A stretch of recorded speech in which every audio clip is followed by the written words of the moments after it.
Assalamualaikum warahmatullahi wabarakatuh. Selamat datang, para pembaca yang budiman. Pada kesempatan kali ini, saya akan berbagi sebuah kisah nyata dari sebuah keluarga di pinggiran kota Surasari. Cerita ini penuh kejadian ganjil, teror yang tidak masuk akal, dan ujian besar yang menimpa mereka. Namun, di balik semua itu, ada pelajaran besar tentang kekuatan doa, sedekah, dan menjaga hati dari rasa iri. Mari kita simak bersama-sama, dengan hati yang lapang. Malam itu, suara dentuman keras memecah kesunyian. Braa! Seperti suara ledakan besar dari atap rumah. Semua orang di dalam rumah sontak terbangun, saling pandang dengan wajah tegang. Apa itu barusan? Tanya Butini, matanya membulat. Pak Darmo, kepala keluarga, cepat-cepat mengambil senter dan naik ke lantai 2, lalu memeriksa atap. Genting-genting masih utuh. Tidak ada yang pecah. Tak ada tanda-tanda apapun. Tapi suara ledakan tadi, nyata, terdengar jelas oleh semua orang di rumah itu. Kejadian itu bukan sekali dua kali. Beberapa malam kemudian, suara ledakan kembali terdengar. Kadang seperti bom, kadang seperti benda besar dijatuhkan di atas rumah. Tapi begitu dicek, tetap saja tidak ada apa-apa. Rumah besar 2 lantai yang baru dibelinya beberapa tahun lalu, awalnya terasa nyaman. Tapi kini, mulai terasa berat. Terutama di malam-malam yang tenang, selalu saja ada sesuatu yang mengganggu. Tak hanya mereka yang merasakannya. Para tetangga pun mulai membicarakan hal-hal aneh. Ada yang melihat sosok perempuan bergelantungan di pohon besar depan rumah, sambil tertawa cekikikan di tengah malam. Ada pula yang mendengar jeritan melengking di seberang jalan saat lewat tengah malam. Semakin banyak yang melihat, semakin banyak yang takut lewat depan rumah Pak Darmo. Lantas, siapa sebenarnya yang bermain di balik semua kejadian ini? Apa hanya imajinasi warga, atau ada sesuatu yang jauh lebih besar? Sesuatu yang tidak bisa dilihat mata, tapi mampu mengguncang keyakinan manusia. Di balik tembok rumah besar itu, ada misteri yang terpendam dalam-dalam. Dan malam-malam berikutnya, akan menjawab, dengan cara yang tak pernah diduga. Pak Darmo adalah sosok lelaki paruhbaya yang dikenal ramah, tegas, dan sederhana. Ia berasal dari sebuah desa kecil di lereng pegunungan, jauh dari hiruk-pikuk kota. Sejak muda, Pak Darmo merantau ke kota Surasari, kota besar yang tak pernah tidur. Dengan tekad baja dan kerja keras, ia membangun usahanya dari nol. Mulanya hanya berdagang kecil-kecilan, tetapi berkat keuletan dan kejujurannya, usaha itu perlahan tumbuh besar. Di awal tahun 80-an, ketika usaha dagangnya semakin mapan, Pak Darmo memutuskan membeli sebuah rumah besar di pinggiran Surasari Timur. Rumah itu memiliki 2 lantai, dengan pekarangan luas dan beberapa pohon tua yang sudah tumbuh jauh sebelum rumah itu berdiri. Di dalam rumah itu, ia tinggal bersama istrinya, Butini, dan keempat anak laki-lakinya yang kini mulai beranjak dewasa. Rumah besar itu awalnya adalah kebanggaan keluarga. Sebuah simbol keberhasilan setelah bertahun-tahun berjuang. Setiap sore, terdengar suara riuh anak-anak bermain di halaman. Suara canda tawa, harum masakan dari dapur, dan ketenangan yang membuat hati damai. Keluarga Pak Darmo dikenal baik oleh warga sekitar. Ia tidak pernah pelit membantu, rajin bersedekah, dan selalu ringan tangan jika ada tetangga yang butuh pertolongan. Di seberang rumahnya, terbentang sebidang tanah kosong yang mulai ditumbuhi semak belukar. Konon katanya, tanah itu dulunya ingin dibeli Pak Darmo untuk dijadikan taman. Namun, pemiliknya menolak menjual. Seiring waktu, tanah itu berubah menjadi hutan kecil yang lebat, gelap, dan jarang dijamah manusia. Kehidupan keluarga Pak Darmo berjalan biasa saja hingga sekitar awal tahun 2000-an. Anak-anaknya sudah tumbuh besar. 2 di antaranya sudah kuliah, 1 sudah bekerja, dan yang bungsu masih duduk di bangku SMA. Lantai 2 rumah itu tidak hanya berisi kamar-kamar, tapi juga sebuah ruang khusus tempat menyimpan seperangkat gamelan Jawa. Gamelan itu didapatkan oleh Pak Darmo dari seorang sahabat lama di Jogja, yang menjualnya dengan harga murah karena merasa tidak sanggup lagi merawat. Ruang gamelan itu menjadi tempat yang jarang dimasuki. Anak-anak Pak Darmo tidak pernah berani sembarangan memainkan alat-alat tua tersebut, karena menurut cerita dari mendiang kakek penjaga gamelan dulu, tidak boleh ada yang tidur atau bersantai sembarangan di ruang itu. Ruang ini tempatnya suara-suara leluhur, begitu kata kakek tua yang dulu menjaga dan merawat gamelan dengan penuh hormat. Namun waktu terus berlalu. Kakek penjaga gamelan telah lama wafat. Rumah besar itu seakan menyimpan kenangan yang tidak semua orang tahu. Dari luar, hanya tampak rumah megah dengan pagar tinggi dan taman rimbun. Tapi bagi keluarga yang tinggal di dalamnya, rumah itu mulai terasa berbeda. Tidak hanya karena suara-suara aneh atau penampakan yang mulai sering didengar dari cerita tetangga. Tapi juga karena ada rasa tidak nyaman yang perlahan hadir. Seperti ada mata-mata yang selalu mengawasi, langkah-langkah yang terdengar samar di malam hari, atau angin dingin yang datang tiba-tiba meski jendela tertutup rapat. Di balik semua itu, hadir pula sosok lain, Dayat. Dayat adalah keponakan Pak Darmo dari kampung, anak muda yang merantau ke Surasari untuk melanjutkan kuliah. Karena hubungan keluarga yang sangat dekat, Dayat diminta tinggal di rumah besar itu agar tidak perlu mengeluarkan biaya kontrakan. Baginya, tinggal di rumah Pak Darmo adalah kesempatan baik. Selain menghemat biaya, ia bisa belajar dari sosok pamannya yang dikenal bijak dan sukses. Hari-hari pertama, Dayat merasa nyaman. Ia tidur di kamar lantai 2, di sebelah ruang gamelan yang sudah lama tak digunakan. Malam-malam berjalan biasa saja, hingga kejadian-kejadian aneh mulai datang. Disitulah semua bermula. Dan Dayat tanpa disadari, akan menjadi saksi dari hal-hal yang tidak masuk akal. Sesuatu yang diam-diam bersembunyi di balik tembok rumah besar itu. Malam itu, hujan baru saja reda. Sisa-sisa air menetes pelan dari daun-daun pohon mangga tua di halaman depan rumah Pak Darmo. Suasana terasa dingin dan basah. Dayat baru selesai mengerjakan tugas kuliah dan memutuskan naik ke lantai 2 untuk tidur. Ia membuka pintu kamar perlahan. Udara di dalam kamar terasa lebih dingin dari biasanya. Ia berbaring, memejamkan mata, mencoba mengabaikan perasaan tidak nyaman yang tiba-tiba hadir.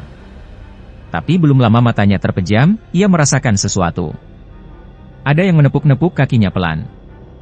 Awalnya seperti sentuhan lembut, seolah menina bobokan. Dayat setengah sadar, mengira mungkin hanya mimpi. Tapi semakin lama, tepukan itu semakin terasa nyata. Dengan setengah membuka mata, dalam cahaya remang lampu tidur, Dayat melihat, ada sosok kakek-kakek berdiri membelakanginya, menghadap tembok, sambil terus menepuk-nepuk kakinya. Badannya membungkuk, memakai celana pendek lusuh dan baju yang sudah pudar warnanya. Jantung Dayat berdegup kencang. Tangannya gemetar. Tapi ia menguatkan diri. Dengan suara pelan tapi tegas, Dayat berbisik. "Mbah, jenengan apa kok nang kene? Kok ganggu aku?" Seketika itu juga, sosok kakek itu berhenti menepuk, perlahan menoleh, tapi wajahnya tak terlihat jelas, lalu berjalan ke arah pintu, dan menembusnya begitu saja, tanpa membukanya. Dayat terdiam, tubuhnya membeku. Ia tahu, itu bukan manusia. Tapi entah mengapa, rasa takut yang menyerang hanya sebentar. Ia menarik nafas panjang, membaca doa, lalu kembali memejamkan mata. Pagi harinya, ia menceritakan semuanya pada Butini dan sepupu-sepupunya. Semua hanya terdiam. Tak ada yang berani menyahut. Hari berganti malam. Dayat, yang sudah mulai terbiasa dengan suasana aneh rumah itu, kembali tidur di kamar lantai 2. Malam itu, saat jam dinding menunjukkan pukul 1:30, ia mendengar suara, ting, ting, ting. Suara bonang, salah satu alat gamelan, dipukul pelan. Irama yang dimainkan seperti nada-nada Jawa kuno, lambat, pelan, dan terdengar samar. Dayat duduk, menajamkan telinga. Siapa yang main gamelan tengah malam begini? Batinnya. Dengan langkah hati-hati, ia membuka pintu kamar, mengintip ke arah ruang gamelan. Kosong. Gelap. Sunyi. Tak ada siapa-siapa. Suara bonang tadi hilang begitu saja. Dayat menutup pintu, kembali ke kasur, mencoba tidur lagi. Tapi belum sempat terlelap, suara lain muncul. Kali ini seperti ada yang menembangkan tembang Jawa, suara tua, serak, dan berat, terdengar dari ruang gamelan. Suaranya pelan tapi jelas, seolah sedang mengiringi bunyi gamelan yang tak ada. Dayat menggenggam selimutnya erat. Keringat dingin membasahi pelipis. Ia tahu, ini bukan lagi kebetulan. Sesuatu sedang berjalan di luar logika. Tapi apa? Dan kenapa hanya terjadi di ruang gamelan? Sementara itu, di lantai bawah, Pak Darmo mulai sering mengeluh sakit. Awalnya hanya pegal-pegal, lalu menjalar ke kepala. Kepala terasa berat, seperti ditusuk-tusuk. Ia pergi ke dokter, namun hasilnya nihil. Tidak ada diagnosa pasti. Obat sudah diminum, tapi rasa sakit tidak pernah hilang. Hingga suatu malam, sakit itu berpindah ke perut. Rasanya seperti diremas-remas, dipilin kuat-kuat. Pak Darmo hanya bisa meringis menahan sakit, sambil mengurut perutnya sendiri. Berkali-kali anak-anaknya menyarankan berobat ke pengobatan alternatif. Tapi ia selalu menolak. Namun anehnya, setiap habis maghrib, rasa sakit itu mendadak hilang. Esok harinya datang lagi. Hilang timbul, tanpa sebab yang jelas. Rumah yang dulu hangat, kini mulai terasa berat. Wajah-wajah ceria perlahan berubah murung. Di luar rumah, rumor-rumor mulai beredar. Tetangga mulai sering melihat penampakan. Ada yang melihat sosok perempuan duduk di pagar rumah, matanya merah melotot. Ada pula yang mendengar jeritan panjang dari arah rumah Pak Darmo. Semakin malam, rumah itu bukan lagi tempat yang nyaman. Semua terasa tidak beres. Dan daya tahu, ini baru permulaan. Hari-hari berikutnya di rumah besar milik Pak Darmo berjalan semakin aneh. Bukan hanya suara gamelan dan tembang Jawa yang terdengar di tengah malam, tapi juga kejadian-kejadian ganjil yang mulai melibatkan orang luar. Tetangga sebelah kanan rumah Pak Darmo, seorang ibu bernama Bu Yuli, memiliki anak perempuan bernama Rina yang bekerja sebagai penyanyi di salah satu klub malam. Setiap dini hari, Rina pulang naik mobil dan selalu memarkirkan kendaraannya persis di depan rumah. Biasanya, ia langsung masuk ke rumah. Tapi malam itu berbeda. Ketika Rina sampai di depan rumah, ia menekan bel berkali-kali. Tidak ada sahutan dari dalam. Lampu teras sudah menyala, tapi pintu tak juga dibuka. Akhirnya Rina memutuskan tidur di dalam mobil, kaca jendela ia buka sedikit agar tidak pengap. Belum lama ia terlelap, dari arah kanan mobil terdengar ketukan keras. Deuge deuge deuge. Rina membuka mata, jantungnya berdegup kencang. Ia menoleh ke arah jendela, dan matanya langsung membelalak. Di situ, hanya beberapa sentimeter dari wajahnya, ada sosok perempuan dengan rambut panjang acak-acakan, wajah pucat dengan mata melotot merah, tersenyum miring dengan gigi hitam, dan tawa cekikikan yang lirih tapi menusuk telinga. Rina menjerit, menyalakan mesin mobil secepat mungkin, dan tancap gas meninggalkan tempat itu. Pagi harinya, cerita itu menyebar ke seluruh kampung. Rina tak berani keluar rumah beberapa hari. Warga semakin yakin, ada sesuatu yang tidak beres di rumah Pak Darmo. Belum selesai dari kejadian itu, giliran 3 orang peronda malam yang mengalami hal mengerikan. Saat ronda sekitar jam 1 dini hari, mereka berjalan melewati rumah Pak Darmo. Dari kejauhan, di atas pagar rumah, mereka melihat sesuatu duduk diam. Bentuknya besar, gelap, seperti sosok manusia bertubuh raksasa. Awalnya mereka mengira hanya bayangan.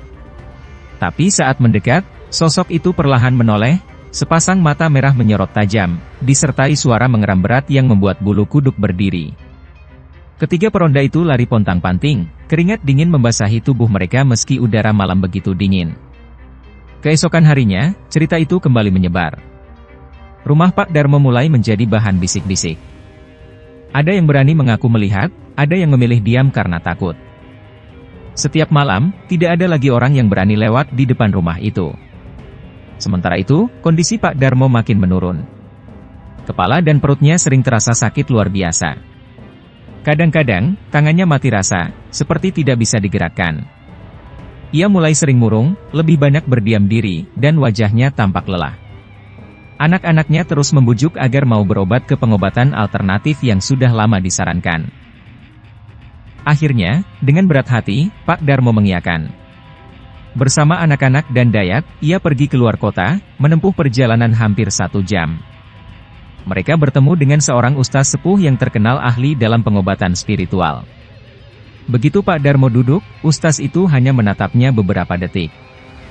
Lalu wajahnya berubah serius. Pak, di rumah jenengan ada yang tidak suka. Ada yang ingin menjatuhkan keluarga panjenengan. Semua yang hadir terdiam. Ustaz itu melanjutkan dengan suara pelan.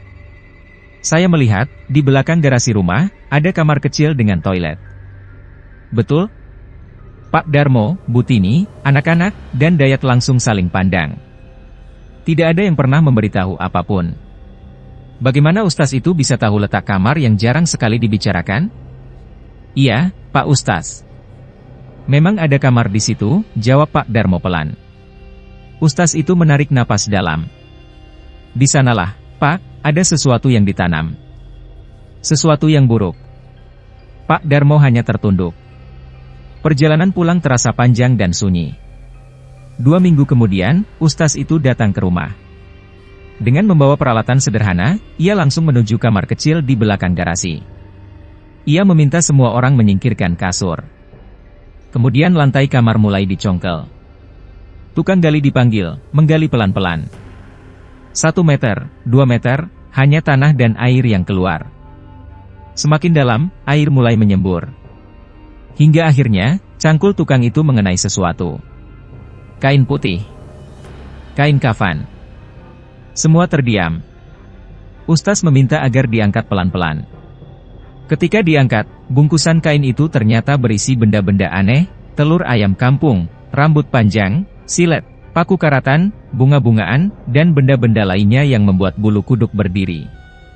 Pak Darmo terduduk lemas di sudut kamar. Air matanya jatuh. Siapa yang tega melakukan ini? Di tengah tangis dan kebingungan, Ustaz itu berkata lirih, Pak, ini bukan main-main. Ada orang yang ingin menghancurkan keluarga panjenengan. Tapi, satu hal yang membuat saya lega, barang ini tidak masuk ke dalam rumah. Dia tertahan di luar. Kemungkinan karena panjenengan selalu dekat dengan Allah dan tidak pernah lupa bersedekah. Semua orang terdiam. Tapi belum selesai sampai di situ. Beberapa hari setelah benda itu dibuang ke laut, seorang wanita datang ke rumah Pak Darmo. Wajahnya pucat. Ia menangis, meminta maaf. Dialah orang yang disuruh mengirim sesuatu ke rumah itu atas perintah seseorang yang tidak suka dengan keberhasilan Pak Darmo. Hari itu, permintaan maaf diterima. Tapi ketegangan belum berakhir. Karena setelah wanita itu pulang, kejadian yang lebih aneh justru mulai terjadi. Dan misteri pun makin dalam. Malam itu, langit Surasari tampak gelap pekat. Angin berembus kencang, mengibaskan daun-daun pohon di halaman rumah Pak Darmo. Suasana terasa lebih mencekam dari malam-malam sebelumnya.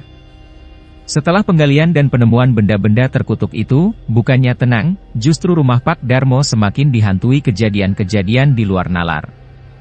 Suara-suara aneh makin sering terdengar. Kadang-kadang dari loteng, terdengar suara benda berat yang digeser-geser. Kadang dari dapur, terdengar suara piring jatuh tapi saat diperiksa, tak ada satupun pecah. Paling sering adalah suara gamelan yang berdentang sendiri di tengah malam. Tetapi puncak dari semuanya terjadi pada satu malam, ketika Pak Darmo tiba-tiba merasakan tubuhnya berat sekali. Tangannya tidak bisa diangkat, kakinya lumpuh, bibirnya bergetar seperti ingin berkata tapi tidak keluar suara. Ia hanya terbaring, tubuhnya dingin seperti es. Matanya terbuka lebar menatap langit-langit kamar, tapi tidak bisa bergerak.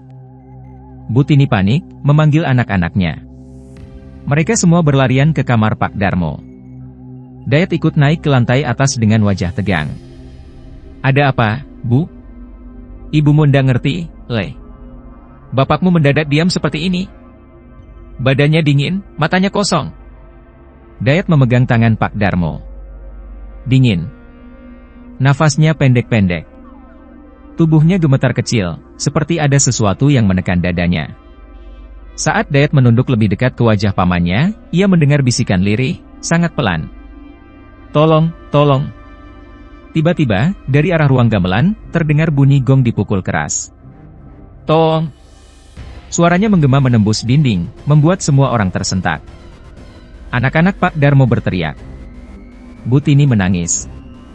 Dayat berdiri, menoleh ke arah ruang gamelan dengan wajah pucat. Tapi suara-suara itu tidak berhenti. Setelah gong, menyusul suara bonang, kenong, kendang, semuanya berdentang seperti dimainkan oleh puluhan orang tak kasat mata. Semakin lama, suara itu semakin cepat, semakin keras. Lalu, suara tawa perempuan melengking dari luar jendela.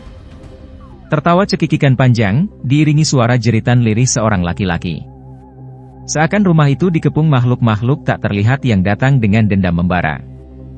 Dayat memberanikan diri mendekati pintu ruang gamelan. Tangannya gemetar memutar kenop pintu. Saat pintu terbuka, ruangan itu gelap. Tapi dari dalam, keluar hembusan angin dingin yang membuat rambut di tengkuknya berdiri. Dan di sudut ruangan, samar-samar, terlihat bayangan seorang lelaki tua sedang duduk, memukul gamelan pelan. "Embah, jenengan kok durung tenang?" bisik Dayat lirih. Bayangan itu menoleh perlahan, tanpa wajah, hanya gelap, tapi matanya merah membara. Dayat mundur perlahan, menutup pintu dengan tangan gemetar, lalu lari turun ke bawah. Di kamar Pak Darmo, kondisi semakin kritis. Nafasnya makin tersengal, matanya mendelik ke atas. Butini sudah tak mampu menahan tangis. Anak-anaknya tak berani mendekat. Hanya Dayat yang memberanikan diri mengambil air putih, membaca ayat-ayat suci, dan memercikkannya ke wajah Pak Darmo. Saat itu juga, Pak Darmo tiba-tiba batuk keras. Seperti ada sesuatu yang tersangkut di tenggorokannya. Dari mulutnya, keluar gumpalan hitam pekat, berbau anyir, seperti lendir busuk yang sudah lama membusuk. Semua orang menjerit. Pak Darmo mengerang pelan, lalu pingsan. Rumah itu hening seketika. Saat subuh menjelang, suara gamelan berhenti. Angin yang semula berhembus kencang tiba-tiba reda. Ayam jago mulai berkokok pelan dari kejauhan. Pak Darmo membuka mata perlahan. Tubuhnya lemas. Ia menatap semua yang ada di sekelilingnya dengan mata sembab. Semua sudah, katanya lirih. Tapi semua orang tahu, malam itu bukan hanya ujian. Malam itu adalah puncak dari amarah yang selama ini tersembunyi. Dan mereka baru saja melewatinya di ujung tanduk. Pagi hari itu, sinar mentari menembus celah tirai jendela rumah Pak Darmo. Setelah malam panjang yang penuh keguncangan, suasana rumah terasa lebih sunyi, namun berbeda. Seperti ada beban berat yang terangkat, tapi menyisakan lelah yang luar biasa. Pak Darmo duduk di kursi ruang tamu dengan wajah pucat, tubuhnya masih lemas, tapi senyumnya kecil mulai muncul. Ia memandang Dayat, lalu memandang anak-anak dan istrinya. "Alhamdulillah, aku masih diberi umur," ucapnya lirih. Butini menggenggam tangan suaminya erat. Anak-anaknya menangis lega. Seolah baru saja melewati badai besar yang hampir saja merenggut ayah mereka. Tak lama kemudian, Ustaz yang pernah membantu mereka datang kembali ke rumah. Wajahnya tenang, tapi sorot matanya tajam memperhatikan seluruh sudut rumah. Ia berjalan ke ruang belakang, ke kamar tempat barang-barang terkutuk itu dulu ditemukan. "Pak Darmo, malam kemarin adalah puncak dari ujian panjenengan," kata sang Ustaz. "Makhluk-makhluk itu sudah tidak punya tempat di sini. Tapi pagar gaib keluarga ini harus diperkuat kembali. Semua ini bukan hanya cobaan, tapi pelajaran." Pak Darmo mengangguk pelan. "Aku paham, Kiai, selama ini aku terlalu sibuk dengan dunia. Kurang memperkuat diri dan keluarga dengan doa." Ustaz itu lalu mengajak keluarga Pak Darmo membaca doa bersama, membersihkan seluruh sudut rumah dengan air doa, dan menguburkan sisa-sisa benda yang ditemukan semalam di tempat yang jauh dari rumah. Ia juga menyarankan untuk sering mengaji bersama keluarga, sedekah lebih sering, dan mempererat silaturahmi dengan tetangga, agar rumah kembali tenang. Hari-hari berikutnya perlahan menjadi lebih damai.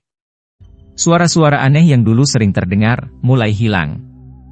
Tak ada lagi gamelan yang berdentang sendiri di malam hari. Tak ada lagi sosok-sosok hitam melintas di halaman.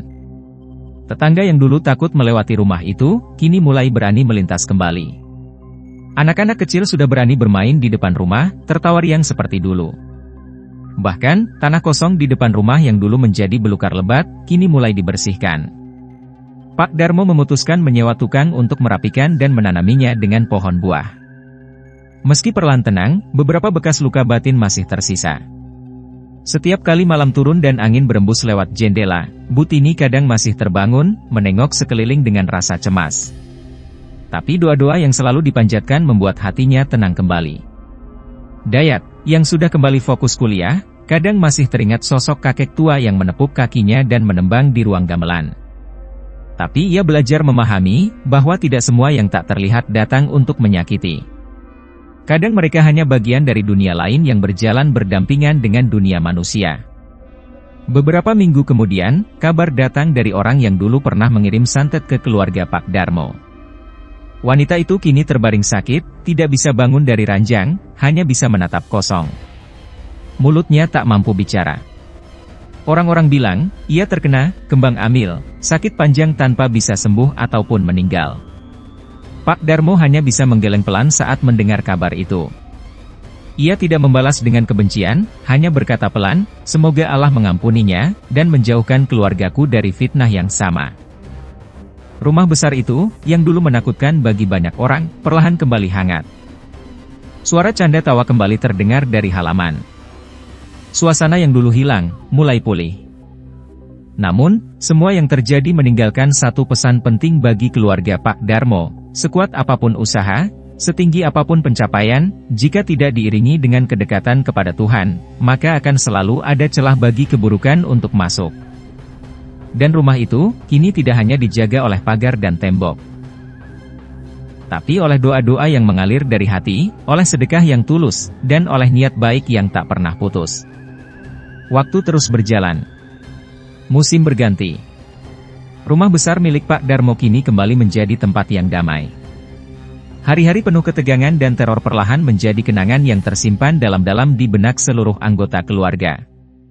Setiap malam Jumat, Pak Darmo bersama istri, anak-anak, dan Dayat rutin menggelar pengajian kecil di rumahnya. Ruang gamelan, yang dulu menjadi pusat misteri, kini dibersihkan dan disucikan. Gamelan-gamelan tua itu tidak lagi dimainkan sembarangan. Mereka diselimuti kain putih bersih, diletakkan rapi, dan menjadi saksi bisu tentang bagaimana kesombongan dan dengki manusia bisa berubah menjadi malapetaka. Tetangga mulai kembali bersilaturahmi. Warga kampung yang dulu hanya berani berbicara lewat bisik-bisik kini berani datang dan duduk di beranda Pak Darmo, minum teh hangat sambil membicarakan panen, pekerjaan, dan hal-hal sederhana lainnya. Suasana yang hangat dan rukun akhirnya kembali. Namun, ada satu hal yang tetap membuat Dayat terus berpikir. Suatu sore, ketika ia sedang membersihkan halaman belakang, matanya menangkap sosok bayangan berjalan pelan di dekat pohon mangga tua.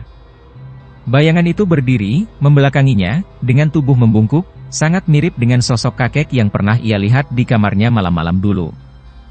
"Embah, jenengan wes tenang, toh?" bisik Dayat pelan, matanya berkaca-kaca. Bayangan itu berhenti sebentar, lalu perlahan menghilang, melebur bersama angin sore yang bertiup pelan. Sejak hari itu, Dayat tidak pernah lagi melihat penampakan apapun. Tapi ia tahu, ada hal-hal yang tidak akan pernah sepenuhnya pergi. Pak Darmo pun sering berkata kepada anak-anaknya, "Nak, sebesar apapun harta yang kita punya, tak akan ada artinya kalau tidak kita jaga dengan ibadah dan amal." Karena kadang yang iri itu bukan hanya manusia, tapi juga makhluk-makhluk yang tak terlihat. Pesan itu tertanam kuat di benak seluruh keluarga. Setiap pagi, Pak Darmo selalu menyempatkan waktu untuk sedekah. Bukan hanya harta, tapi juga senyum, sapaan hangat, dan bantuan kecil kepada siapa saja yang membutuhkan. Ia paham, pagar terbaik bukanlah tembok tinggi atau gembok besar, tapi kebaikan yang tulus dan doa yang tak pernah putus. Namun, beberapa bulan kemudian, sebuah kabar mengejutkan datang dari Solo, kampung halaman Pak Darmo. Orang yang dulu dikenal sebagai rekan bisnis dekat, yang diduga menjadi dalang di balik semua kejadian itu, tiba-tiba ditemukan meninggal dunia dengan kondisi yang mengerikan, tubuhnya membiru, matanya melotot, dan bibirnya membeku dalam posisi meringis menakutkan. Orang-orang berkata, ia meninggal dalam keadaan tidak diterima bumi. Jenazahnya sulit dimandikan, sulit dikafani. Air yang digunakan untuk menyucikan tubuhnya selalu berubah bau, seakan menolak menyentuh kulitnya. Sampai akhirnya, keluarganya meminta bantuan seorang ustaz dari luar kota untuk membantu proses pemakamannya. Kabar itu sampai ke telinga Pak Darmo. Tapi ia tidak membalas dengan dendam. Ia hanya mengangkat tangan, berdoa dengan lirih. Semoga semua salahnya diampuni, dan semoga tidak ada lagi hati manusia yang ditumbuhi iri hingga menyesatkan diri. Hidup terus berjalan. Rumah itu kini bukan hanya rumah, tapi pengingat. Bahwa kesombongan, iri, dan dengki bisa merusak apa saja. Tapi keikhlasan, amal, dan kedekatan dengan Tuhan selalu jadi pelindung terbaik, bahkan dari hal yang tidak bisa dijelaskan oleh akal. Dayat, yang dulu hanya seorang mahasiswa biasa yang numpang tinggal, kini paham bahwa dunia ini bukan hanya tentang apa yang tampak. Kadang, yang tak terlihat jauh lebih nyata, dan jauh lebih berbahaya. Di halaman rumah besar itu, pohon mangga tua yang dulu sering jadi tempat penampakan, kini berbuah lebat. Setiap musim panen, buah-buahnya dibagi ke tetangga tanpa diminta. Dan tiap kali Dayat memetik buah mangga, ia selalu ingat kejadian-kejadian malam itu, dengan satu bisikan dalam hati. Semua akan kembali kepada niat baik. Demikianlah kisah ini berakhir. Semoga dari cerita ini kita semua bisa mengambil hikmah, bahwa sebesar apapun cobaan, akan selalu ada jalan keluar jika kita dekat dengan Tuhan, berbuat baik, dan menjauhi iri hati. Jangan pernah lelah beramal dan berdoa, karena itulah pagar terbaik yang tidak terlihat. Terima kasih sudah menyimak cerita ini sampai akhir. Wassalamualaikum warahmatullahi wabarakatuh.